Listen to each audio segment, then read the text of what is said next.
کہا رو نہیں، تو بھی جلدی میرے پاس آ جائے گی۔ 6 مہینے بعد صرف 24 سال کی عمر میں حضرت فاطمہ کا انتقال ہوا۔ پھر آپ نے علی کو بلایا، دعا دی، کہا پھر حسن حسین کو بلاؤ۔ جو ہی آپ نے ان کو یوں لیا تو آپ کے ایسے پانی کی طرح آنسو بہنے لگے، اس طرح کہ آپ آگے دیکھ رہے تھے کہ ایک بچے کا سر کٹ کے نیزے پہ چڑھ رہا ہے اور ایک زہر میں تڑپ رہا ہے، لیکن آپ نے تقدیر، اللہ کی تقدیر پر راضی ہو گئے۔ اور جبریل، تھوڑی دیر کے بعد جبریل آئے، یا رسول اللہ موت کا فرشتہ باہر ہے، اندر آنا چاہتا ہے۔ جہاں موت بھی پوچھ کے آئے، اس ہستی سے پیار نہ کریں تو اور کس سے کریں؟ ملک الموت بھی اجازت لے کر اندر آئے اور آ کر کہا السلام علیکہ یا رسول اللہ۔ آپ نے کہا وعلیکم السلام۔ کہا یا رسول اللہ آپ پہلی ہستی ہیں جنہیں میں سلام کر رہا ہوں، میں نے نبیوں کی جانیں نکالی، نیکوں کی، کسی کو سلام نہیں کیا، آپ پہلے ہیں جنہیں میں سلام کر رہا ہوں۔ یا رسول اللہ آپ پہلے ہیں جنہیں آپ کے رب نے کہا کہ میرے نبی سے پوچھ کے اندر جانا، بغیر پوچھے نہ جانا۔ آپ پہلی ہستی ہیں، میرے رب نے کہا آنا چاہیں تو لے آنا، رہنا چاہیں تو چھوڑ کے آ جانا۔ آپ نے فرمایا اگر میں کہوں تو میری جان نکالو گے؟ کہا جی نکالوں گا۔ تو آپ نے جبریل کو دیکھا، آدمی یہاں سے سوال کرتا ہے کہ تو کیا کہتا ہے، جاؤں یا ٹھہروں؟ تو جبریل کہنے لگے یا رسول اللہ، اللہ آپ کی ملاقات کے شوق میں ہے۔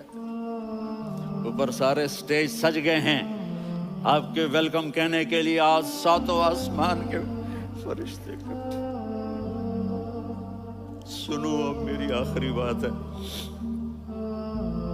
آپ نے کہا دیکھو حسن حسین کے لیے ہاتھ نہیں اٹھائے، دیکھ رہے تھے تڑپتا ہوا زہر میں اور کٹتا ہوا سر، ان کے لیے ہاتھ نہیں اٹھائے۔ آپ نے جبریل سے کہا جاؤ اللہ سے پوچھ کے آؤ میرے بعد میری امت کے ساتھ کیا کرے گا۔ یہ جو ہم بیٹھے ہوئے ہیں گناہوں کے داغ اپنے سینے پر لے کر، چہرے پر لے کر، کہا جاؤ پوچھ کے آؤ میری امت کے ساتھ کیا کرے۔ ملک الموت وہیں کھڑا رہا، جبریل واپس گئے اور وہاں سے پیغام آیا کہ میرے محبوب ہم آپ کی امت کو تنہا نہیں چھوڑیں گے، مجھے میرے رب کی عزت کی قسم، ادھر ٹائم بھی ختم ہو چکا ہے، میں آخری بات کر رہا ہوں، اگر اس وقت میرے نبی یہ اللہ کو نہ منواتے تو آج ہم بھی بندر خنزیر بن کے پھر رہے ہوتے۔ دعائیں دو اس کملی والے کو جو اپنا جگر کٹا گیا۔ ایک رات آپ بھوک سے لیٹے ہوئے ایسے، کبھی یوں ہوتے ہیں کبھی یوں ہوتے ہیں، کرو حضرت عائشہ کے گھر کی باری، کبھی ایسے ہوتے ہیں کبھی ایسے ہوتے ہیں، پھر ایک دم آپ آگے ہوئے اور وہ جو چارپائی کی لکڑی ہوتی اس پر اپنے پیٹ کو یوں رکھا اور ایسے جھک گئے، یوں جھک گئے۔ حضرت عائشہ بے قرار ہو کے کھڑی ہو بیٹھ گئے، یا رسول اللہ یہ آپ کیا کر رہے ہیں، یہ کیا کر رہے ہیں؟ کیا کر رہے تھے؟ معدے کو کٹھا کر رہے تھے، بھوک کی شدت۔ فرمایا عائشہ بھوک بڑی لگی، عائشہ بھوک بڑی لگی، جس کے لیے کائنات بنائی، عائشہ بھوک بڑی لگی۔ حضرت عائشہ رونے لگی، یا رسول اللہ آپ یوں ہاتھ اٹھائیں گے اور آپ کے لیے سب کچھ آ جائے گا، آپ مانگتے کیوں؟ اور نبی والے اخلاق سیکھو، آپ کے گھر آباد ہو جائیں گے۔ برداشت کرنا سیکھو، معاف کرنا سیکھو۔ اب آپ کینیڈین ہو یا جہاں سے بھی ہو، اس پاسپورٹ کی عزت کرو، یہاں کے قانون کا احترام کرو، یہاں وائلیشن نہ کرو، جھوٹ نہ بولو، کسی کو دھوکہ نہ دو۔ یہاں کی لڑکیوں سے اس لیے شادی نہ کرو کہ میرے پیپر بن جائیں، قیامت کے دن کالے منہ کے ساتھ اٹھائے جاؤ گے۔ اور جو حکومت تمہارے لیے قانون بناتی ہے اس کو فالو کرو، ٹیکس کی چوری مت کرو۔ یہ گورنمنٹ تم پر لگاتی ہے، ہماری حکومتیں تو لگاتی نہیں ہیں، لیکن یہ حکومت تو تم پہ لگاتی ہے، تو اللہ کے واسطے چور نہ بنو۔ ٹیکس کی چوری بہت بڑی چوری ہے کہ سب آپ کے کاموں کے لیے استعمال ہوتا ہے، تو یہاں کے قانون کو اوروں سے زیادہ اچھی طرح فالو کرو۔ دوسرا، یہاں غیر مسلم رہتے ہیں، سب کو عزت دو، سب کو عزت دو، ان کی خوشی میں ان کو مبارک دو۔